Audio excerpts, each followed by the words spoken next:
Rebonjour à toutes et tous. Il y a un moment dans ce congrès où je vais arrêter de parler, rassurez-vous. Comme nous l'avions dit ce matin, nous avons organisé cette plénière sur le système de santé centré sur les soins premiers. Vous savez que, comme point de départ, nous avions élaboré dès 2012, dans l'excellente revue Exercer dont je parlais ce matin, deux articles qui étaient écrits par plusieurs généralistes universitaires et un universitaire de santé publique sur les constats et les propositions par rapport au système de santé. Puis, en fait, l'année dernière, il y a eu la grande conférence de santé et le Collège national a produit a produit un document qui, là encore, actualisait les constats sur le système de santé et un certain nombre de propositions concernant à la fois la formation et à la fois le fonctionnement du système. Compte tenu de l'actualité, vous n'êtes pas sans savoir que les politiques en ce moment, de manière légitime, s'intéressent un petit peu plus à une vision programmatique de la suite, compte tenu des échéances électorales, et que c'est souvent un temps d'échange et de réflexion programmatique. Dans cet esprit-là, nous avons repris le document que nous avions produit pour la grande conférence de santé et nous avons sollicité les départements et les collèges de médecine générale pour qu'ils nous fassent part de leurs réflexions, leurs amendements, leurs propositions par rapport à cette plateforme de départ. Nous avons recueilli plusieurs dizaines de contributions collectives, puisque nous avions demandé des contributions collectives, qui nous ont permis, avec ces éléments de réflexion, avec la littérature sur le sujet, d'actualiser ce document, et c'est celui que vous avez dans les mains, et qui structure un petit peu, d'une part, mon intervention, où je vais reprendre quelques éléments, parce que je ne vais pas pouvoir présenter le document de manière exhaustive, ça serait un petit peu long, et qui va structurer mon intervention et qui était appelé à faire réagir un certain nombre de personnalités qui comptent dans le paysage et sur lequel ensuite nous interpellerons le champ politique sur le sujet, comme un certain nombre d'autres, mais il nous paraissait que c'était le rôle des universitaires de médecine générale de prendre part à ce débat, d'où cette contribution. Contribution d'autant plus importante que, comme vous le savez, le paysage de la formation initiale en médecine générale a quand même notablement changé depuis 3 ans, on peut même dire depuis 5 ans, mais c'est vrai que depuis 3 ans, il y a eu une accélération importante avec, je le rappelle, une vague de nominations, un recrutement important de maîtres de stage, la réflexion sur la future maquette du DES, la création de la sous-section, donc beaucoup d'éléments qui ont contribué à modifier structurellement, organisationnellement, le paysage de la formation médicale initiale en médecine générale. Et donc, dans cet esprit-là,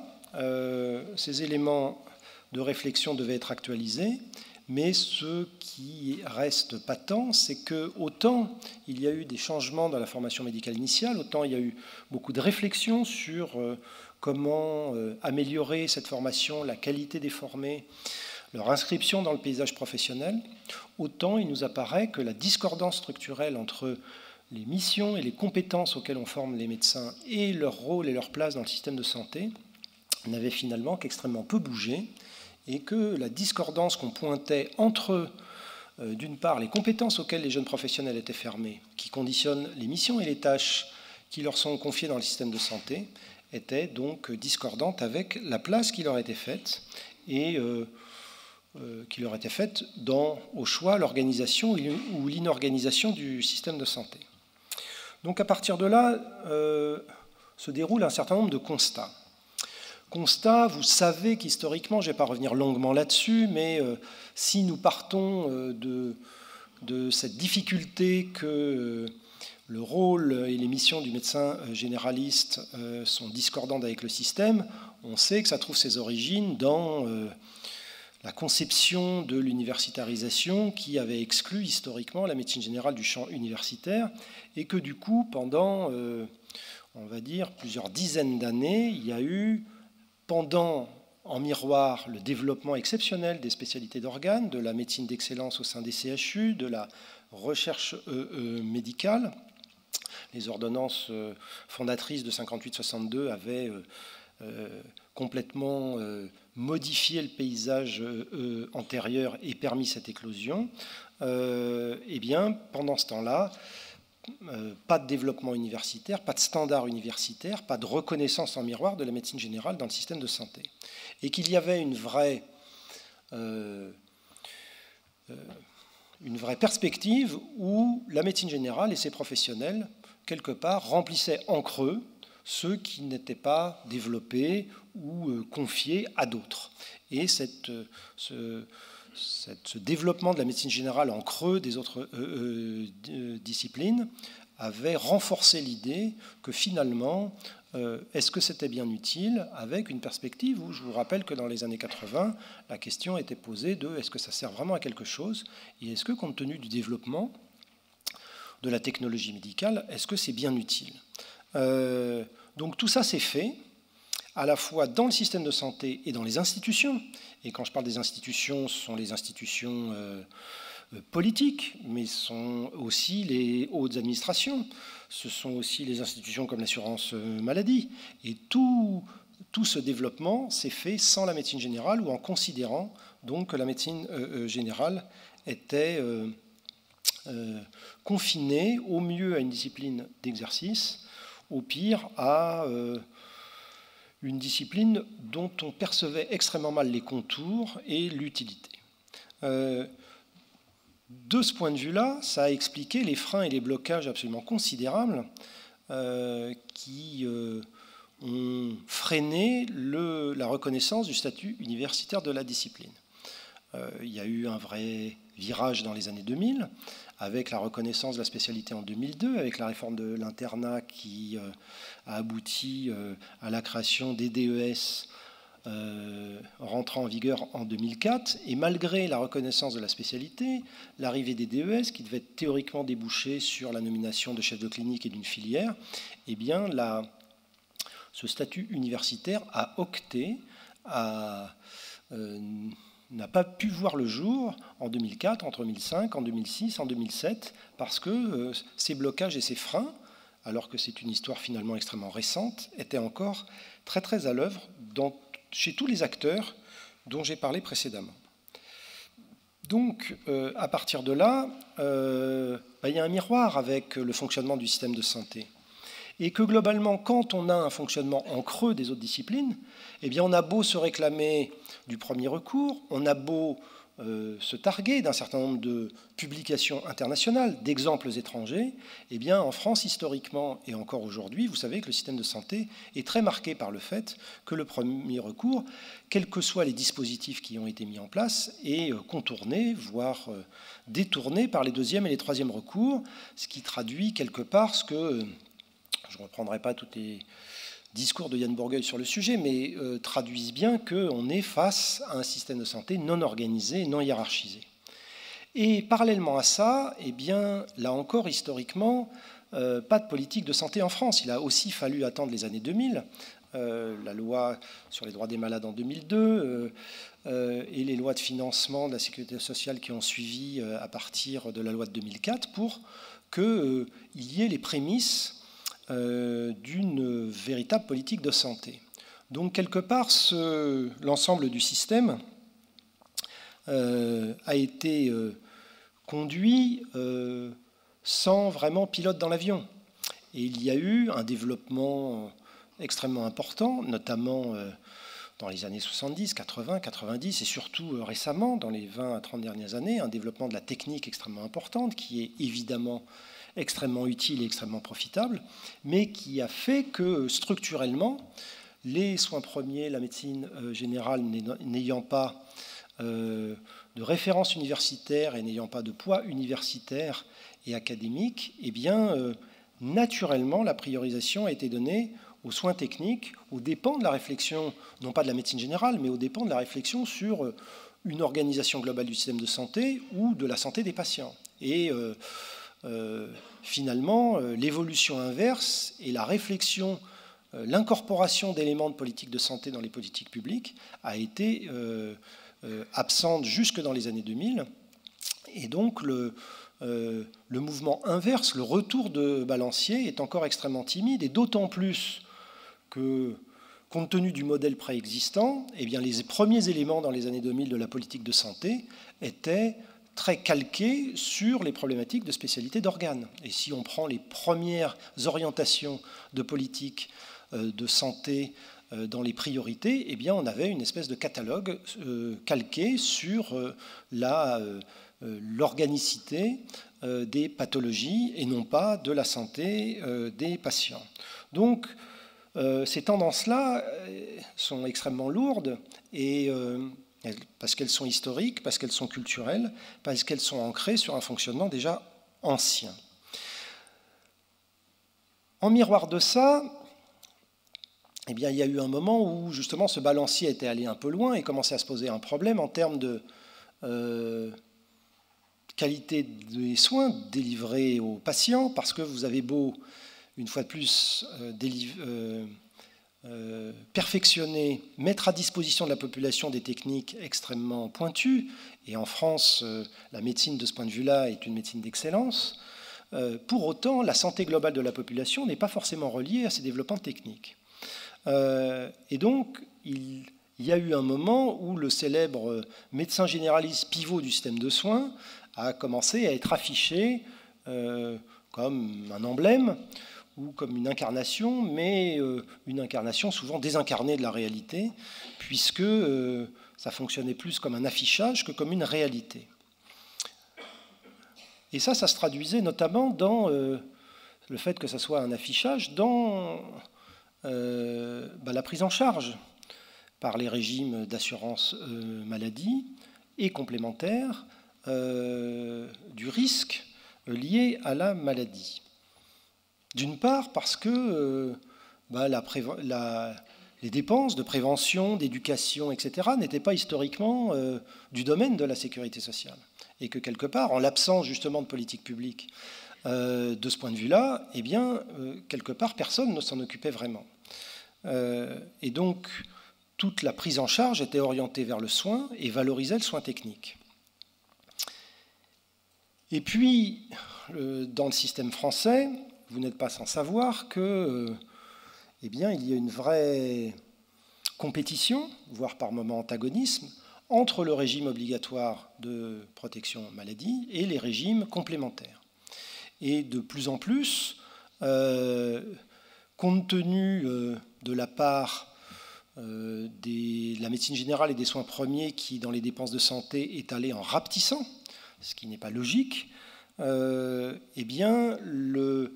la volonté par rapport à l'augmentation des dépenses qui, au gré des plans, était plus ou moins freinée, mais structurellement continuait à augmenter par rapport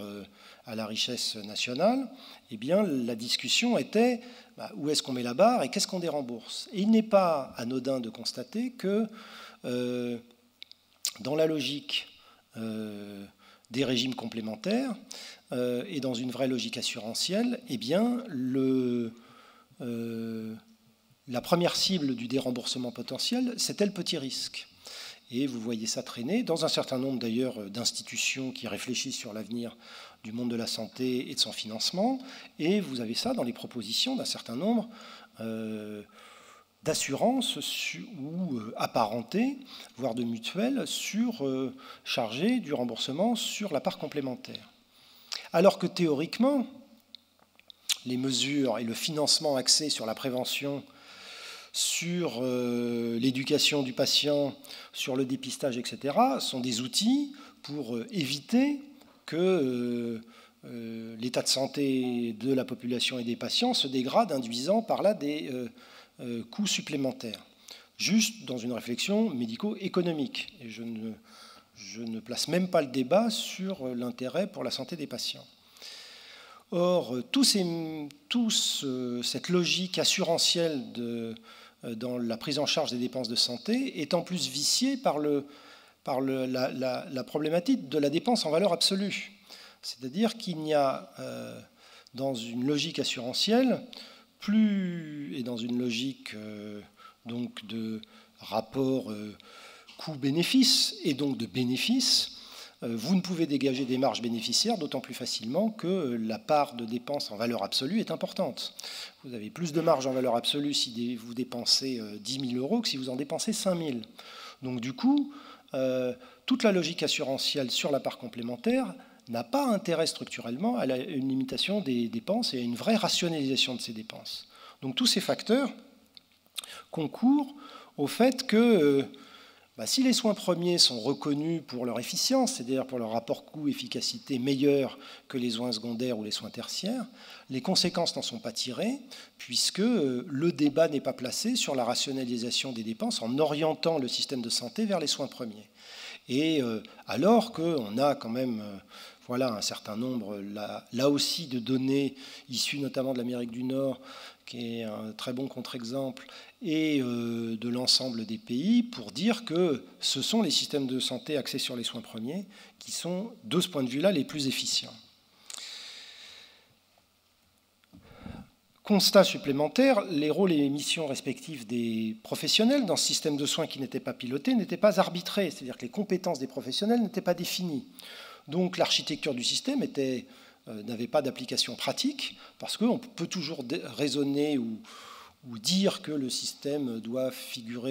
être axé sur les soins premiers ou que le médecin généraliste doit être le pivot de quelque chose, mais si vous n'en avez pas d'application pratique, en ne définissant pas les missions respectives de chacun, eh bien, vous avez peu de chances que le système fonctionne spontanément de manière vertueuse. Et on est dans un système qui est encore marqué, malgré la réflexion maintenant, réellement à l'œuvre sur la politique de santé, sur les parts de marché, que ce soit à l'hôpital comme en ambulatoire, où quelque part chacun défend sa part de marché depuis, quand on prend des exemples les plus patents, par exemple le combat des ophtalmos pour ne pas qu'existent les orthoptistes, alors que les files d'attente pour avoir un avis ophtalmo est extrêmement importante. Et ça traduit bien la logique sur la part de marché. On peut en venir à la démographie, puisque vous savez que c'est d'actualité, avec le non venu de la ministre et le dépôt et l'examen de la proposition de loi de ce matin. Parce que, par expérience et par analyse, on peut dire que le problème principal de la démographie, il est lié aux raisons structurelles qu'on vient d'énoncer. C'est-à-dire que cette pénurie démographique, au bout d'un moment, quand les formés ont le choix, ça finit par se voir. Quand ils n'ont pas trop le choix, c'est-à-dire que quand il y avait pléthore et qu'il fallait bien manger et qu'il fallait bien exister, eh bien à ce moment-là, on allait là où il y avait de la place. Mais quand on a le choix, et raisonnablement dans un avenir proche, sauf à faire monter beaucoup la dépense de santé, ou par définition, quand on est en excès important d'offres, ça génère la dépense de santé, eh bien, quand on a le choix, on ne va pas là où structurellement c'est moins reconnu, plus difficile. Là où les propositions de coercition sont régulièrement agitées, il apparaît que pour la médecine générale, c'est spécialement inadapté.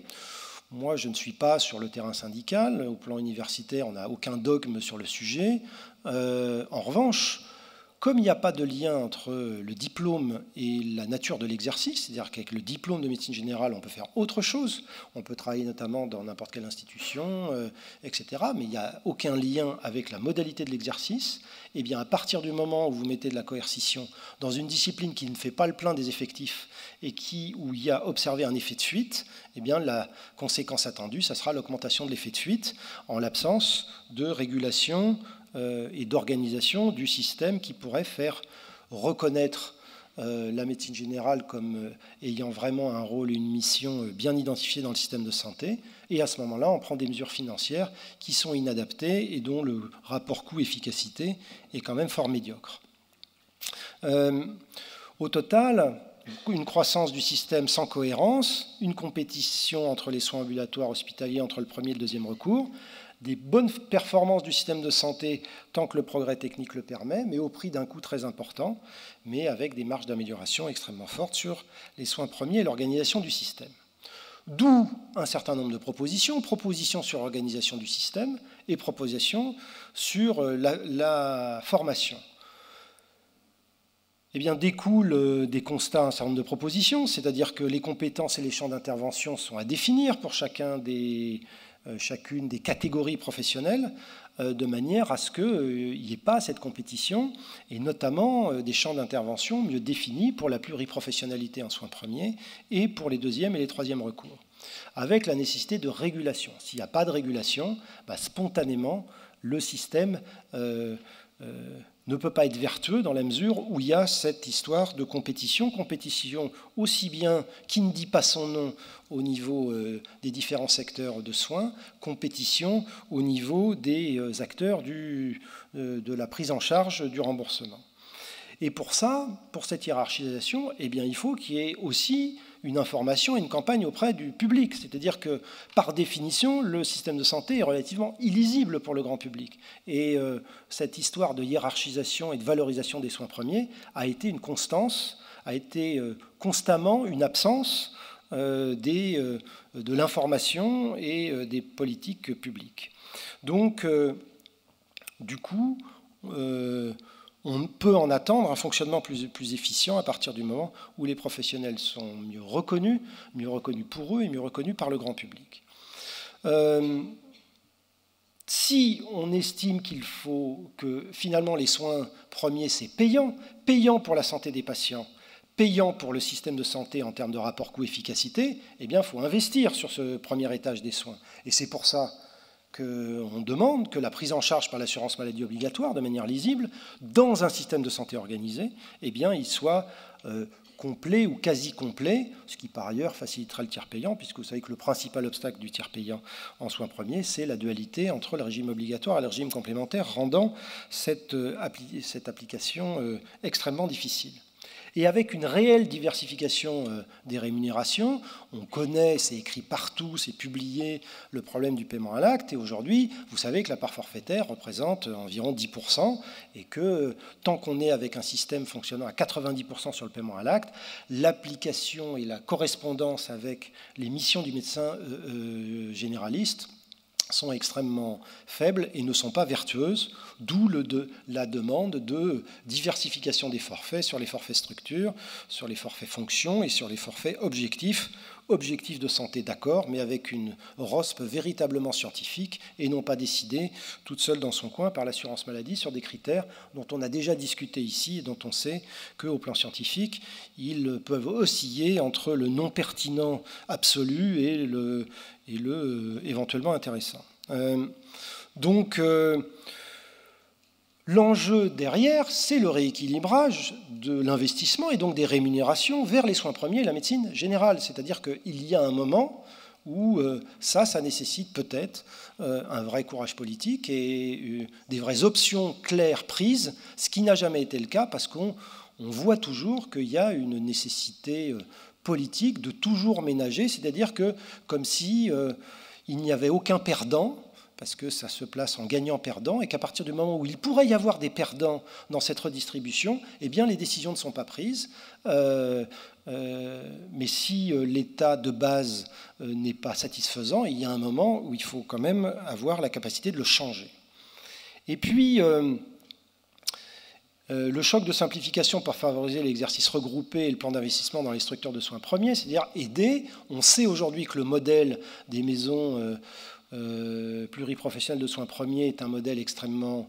séduisant, même s'il n'a pas l'ambition de faire en sorte que l'ensemble du système fonctionne de cette manière-là, mais on sait qu'il est séduisant sur la qualité des soins, séduisant pour le travail en équipe, séduisant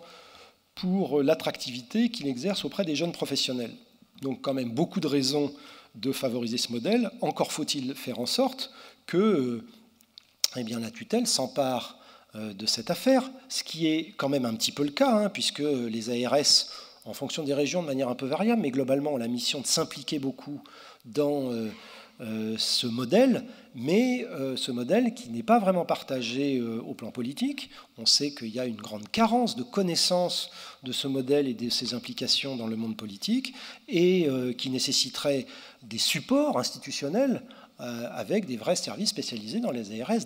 d'ingénierie de ce point de vue-là, et pour aider les professionnels dont l'activité principale, rappelons-le, est le soin, et non pas l'organisation du système de santé. Et donc, l'enjeu est de vraiment basculer, en respectant l'existant et en respectant les choix, mais de basculer les investissements sur l'exercice regroupé de taille raisonnée. Et j'insiste sur le taille raisonnée parce que le danger serait d'aller, à contrario, vers des véritables cliniques de soins premiers et qui sont un peu antinomiques avec le maillage de l'ensemble du territoire. L'enjeu n'étant pas d'avoir les structures les plus grosses possibles, mais d'avoir les structures qui permettent de véritables projets de santé avec des objectifs partagés par les professionnels qui exercent et qui puissent mailler suffisamment le territoire pour faire en sorte que ces structures soient à disposition de l'ensemble de la population. Proposition pour l'organisation du système, proposition pour la formation. Alors, je ne reviendrai pas sur les effectifs de la filière universitaire de médecine générale. Donc, vous savez, on en a parlé, que les progrès ces 3 dernières années ont été très importants, puisqu'ils ne l'avaient jamais été comme jusqu'à présent. Cela dit, vu d'où on partait, ce n'était pas difficile de faire mieux, mais c'est vrai qu'il y a eu un véritable effort, et avec, de ce point de vue-là, une écoute des tutelles qui a été meilleure, et c'est vrai que la situation, depuis la loi de 2008, avait quand même décollé progressivement, et qu'il y a eu une vraie accélération, notamment avec les processus d'intégration des enseignants associés, l'accent mis sur les nominations de chefs de clinique, etc. Je ne reviens pas sur les différentes mesures dont on a parlé. Nous, eh bien, on reste sur la pertinence du rapport Druet. Pierre-Louis Druet est présent ici. On reste sur la pertinence des propositions qu'a fait le rapport Druet remis à Madame la ministre de la Santé, qui fixait l'objectif, pour être cohérent mais raisonnable, de la croissance des effectifs de la filière, avec l'horizon de 500 équivalents temps plein à 10 ans, avec l'objectif de 250 titulaires et 500 enseignants associés à 10 ans, qui nécessite un vrai effort de recrutement. Si on était tous les ans, comme l'année qui vient de s'écouler, on y serait, mais on sait que ça a été le seul exemple jusqu'à présent du respect de ce plan stratégique pour le développement des effectifs de la filière universitaire médecine générale. Je rappelle d'ailleurs, et il faut le rappeler, aux élus qui en ce moment déposent des projets de loi sur la coercition, etc., en méconnaissant beaucoup ce qui se passe dans la réalité. Pourtant, j'insiste, le rapport et le préambule à cette proposition de loi est extrêmement fourni et argumenté. Seulement, je suis sur la ligne qu'il y a de grosses cotomes dans ce raisonnement, et je rappelle quand même que les élus de la Nation avaient voté en 2009 un plan de nomination des titulaires, que c'était un amendement déposé à la commission, alors je ne sais plus si c'était au Sénat et à l'Assemblée, mais les députés avaient voté cet amendement au plan à l'unanimité, et au Sénat et à l'Assemblée, donc ça rassemblait toutes les volontés. Ce plan, qui prévoyait, je le rappelle, 20 nominations de professeurs, 32 maîtres de conférences, 50 de chefs de clinique par an pendant 4 ans, n'a jamais été appliqué. C'est pour ça que je trouve qu'il est légitime aujourd'hui de dire aux élus, au lieu d'avoir des idées brillantes qui ne reflètent pas la réalité et la difficulté de la médecine générale, peut-être qu'il y a un moment où il faudrait qu'ils s'inquiètent du suivi des décisions qu'ils votent à l'unanimité et qui ne sont pas appliquées. Et ça a été extrêmement mortifère pour le début de la filière et pour le retard à l'implication d'une vraie filière qui fonctionne dans le monde de la formation initiale. On a pris plusieurs années de retard à la suite de la non-application obstinée et réitérée de la loi. Donc, compte tenu de cet ensemble, eh bien nous, voilà, à la fois de manière pragmatique, on vise un ratio interne, et on s'intéresse là qu'aux internes, parce que c'est un bon indicateur pour la formation de 3e cycle, interne enseignant à 20, permettant de développer véritablement enseignement et recherche. Je rappelle que ce ratio actuellement est à 80 et que les mesures prises ces 3 dernières années, ont permis de le faire descendre de 105 à 80. Donc il y a eu un vrai progrès. Mais vous voyez qu'on est encore loin d'un ratio, et là, on n'est pas du tout sur les ratios qui existent dans un certain nombre de filières. C'est simplement qu'il y a un moment, si on veut former correctement les gens, les motiver, les aider, etc., eh bien, il faut quand même en avoir un petit peu les moyens. Donc, il y a eu de nets progrès, mais, comme dirait l'autre, de la coupe aux lèvres, il y a encore du chemin. Proposition pour la formation, eh bien, on en parlait ce matin et ça a été l'objet des présentations scientifiques en grande plénière, inciter fortement à la maîtrise de stage parce qu'on sait que le principal levier de la qualité de la formation dans les territoires eh bien, repose sur les maîtres de stage. Et quand on dit formation dans les territoires, eh bien, on sait que c'est aussi le principal levier pour s'installer dans les territoires. Si les moyens ne sont pas mis sur la maîtrise de stage, eh bien, le risque, c'est que les injonctions sur la démographie risquent d'être des injonctions incantatoires, mais avec beaucoup de difficultés pour passer de l'intention à la réalité. Et pour ça, il faut valoriser ça auprès des professionnels comme auprès de la population. Je n'ai encore jamais vu, comme je n'ai jamais vu de campagne pour valoriser les soins premiers et la médecine générale dans les politiques publiques, je n'ai jamais vu de valorisation de la maîtrise de stage. On demande toujours au département de médecine générale des facultés, voire aux internes qui s'en emparent, de faire le boulot. Mais il y a un moment, si c'est un problème qui concerne la santé des populations et la nation, eh bien, il faut que les politiques publiques s'en emparent aussi et qu'il y ait un minimum de valorisation institutionnelle par rapport à ce problème-là. Et ça entraîne cette réflexion des éléments sur la formation, comme la valorisation, y compris financière, de l'encadrement des étudiants qui ne sont pas producteurs de soins. Parce qu'on sait que voilà, c'est compliqué, les établissements hospitaliers, les CHU, assurent de ce point de vue-là des missions sur l'encadrement des externes. Il y a un certain nombre de budgets qui sont prévus pour. Parce que